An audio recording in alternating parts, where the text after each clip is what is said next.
यादव जी भाई साहब का हमारे स्वागत है ना से तो कैसे बड़ा मान सुशीला जी का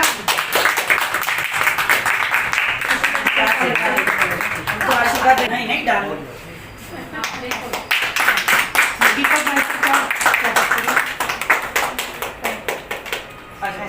दीपक जी का स्वागत करें। दीपक जी का स्वागत करें।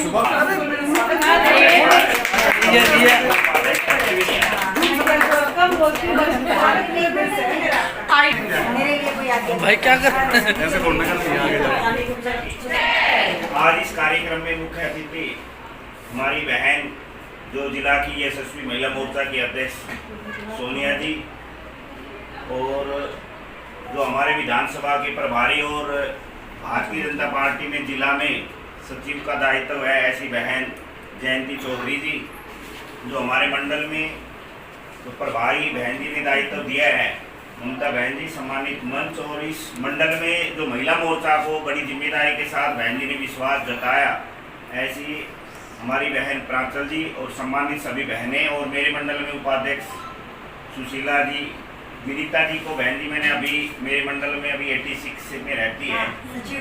हाँ, तो अभी बात हुई थी नेहा वत्स से, तो उन्होंने बहन जी का रेफरेंस दिया था। तो पहले हमारे मंडल में बहनें नहीं होती नहीं थी। ठीक है, पिछले कार्यकाल में उन्हें मजबूत करने का काम कर रहे हैं।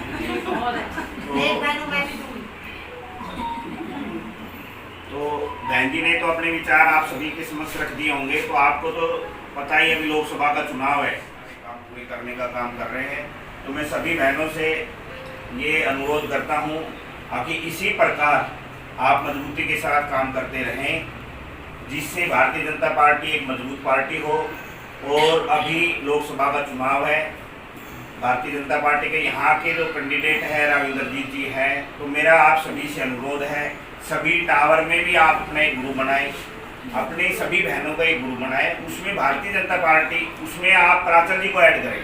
प्रांचल जी के पास भारतीय जनता पार्टी की जो योजनाएं हैं वो आएगी, आप वो योजनाओं को अपने ग्रुपों में आप शेयर करें, जिससे कि हर व्यक्ति को पता चले कि भारतीय जनता पार्टी के साथ जुड़कर काम कर रहे हैं। ये हम सभी कार्यकर्ताओं का एक सौभाग्य है, जो देश को उन्नति पर नहीं और वर्ल्ड में भी जिन्होंने नाम किया है, ऐसे आदरणीय हमारे प्रधानमंत्री नरेंद्र मोदी जी जो देश के लिए काम कर रहे हैं।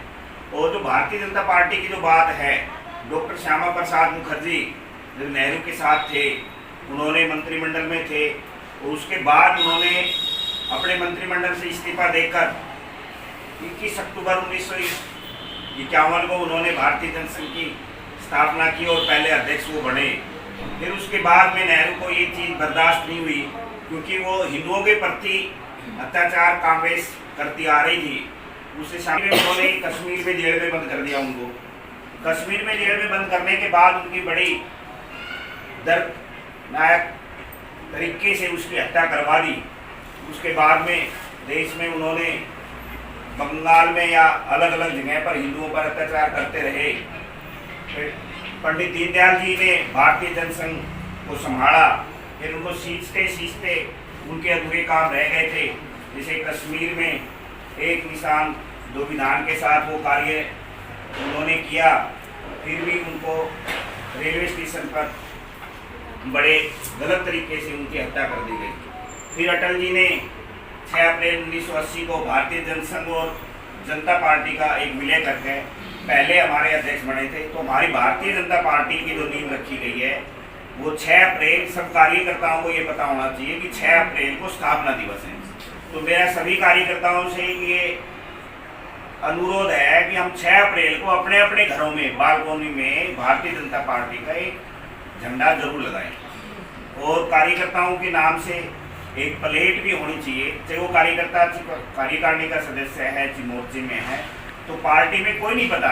सोनिया बहन जी आज स्टेज पे बैठी है, तो आप में से कोई स्टेज पे बैठी मिलेगी, सोनिया बहन जी सामने बैठी मिलेगी। ये संगठन में अलग अलग दायित्वों पर कब बैठाया जाता है ये पता नहीं रहता है। तो ऐसे अटल जी ने शिक्षा और जो उनके अधूरे काम रह गए थे, ऐसे माननीय प्रधानमंत्री जी ने जो 2014 में जो कमान संभाली, इसमें से हम 15 बहनों को, 15 परिवारों को तो जोड़ने की कोशिश करें और उनको भारतीय जनता पार्टी की योजनाएं बताएंगे। तो उसमें से मैं ये मानता हूँ 25 में से 10 बहनें आपके पक्ष में आएगी। तो इस तरह से हम अपने जो ग्रुप बना रखे हैं सोसाइटी हम बीजेपी की कुछ योजनाओं के बारे में भी बताने का काम धीरे धीरे करेंगे, तो हमारी पार्टी और मजबूत हो जाएगी। तो यही मैंने बातें रखनी थी, और बहन जी ने तो आपको सारी बातें बता दी होगी। बहन जी, हमारे मंडल में अब धीरे धीरे ये सैलाब अब बढ़ता जा रहा है, तो हम सेक्टर से पहले गांव से नहीं जुड़ पाती थी, अब धीरे धीरे हमने जैसे राजनिवास में, घूड़का में, दिनोखरी में, तो हम वहाँ जाएंगे, वहाँ से निकालने की कोशिश करेंगे। वो आने जाने में असमर्थ होती है, ठीक है, हम तो गांव में उनके ग्रुप बनवा रहे हैं, उनके ग्रुप बनवा के और वहाँ पे उनको एकजुटता, जब तक ग्रुप नहीं बनेगा, जब तक आपकी मित्रता नहीं होगी, कभी भी नहीं होगी। क्योंकि योजनाओं के बारे में हम बात करेंगे तो ग्रुप के माध्यम से करेंगे। धन्यवाद, जय हिंद।